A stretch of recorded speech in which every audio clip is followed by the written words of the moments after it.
yang kebobolan nih.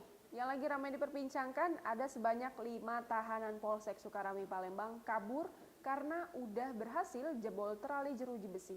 Heran kenapa pada nekat amat sih? 5 orang tahanan Polsek Sukarami Palembang dikabarkan melarikan diri. Tahanan tersebut melarikan diri dengan cara menjebol terali tahanan pada Rabu 8 Juli 2020 sekitar pukul 02.30 hingga 03.30 waktu Indonesia Barat. Dari 5 orang yang kabur, 2 orang tahanan sudah ditangkap Polsek Sukarami Palembang. Tersangka Ahmad Januar, kasus narkoba, dan M. Naufal Syakir, kasus pencurian, sudah ditangkap kembali ketika berupaya melarikan diri.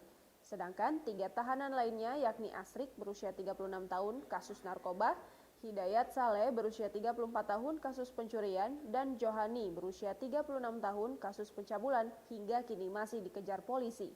Kabid Humas Polda Sumsel Kombes Pol Supriyadi ketika dikonfirmasi terkait kaburnya tahanan Polsek Sukarami Palembang menuturkan pihaknya masih meminta laporan dari Polrestabes Palembang karena Polsek Sukarami Palembang masuk dalam jajaran Polrestabes Palembang.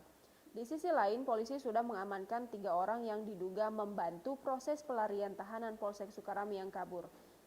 Supriyadi mengatakan, para tahanan itu diduga memanfaatkan situasi kelengahan dari para petugas jaga. Ia mengimbau 3 tahanan lainnya yang masih kabur agar segera menyerahkan diri, pihak keluarganya pun diminta kooperatif untuk membantu petugas kepolisian.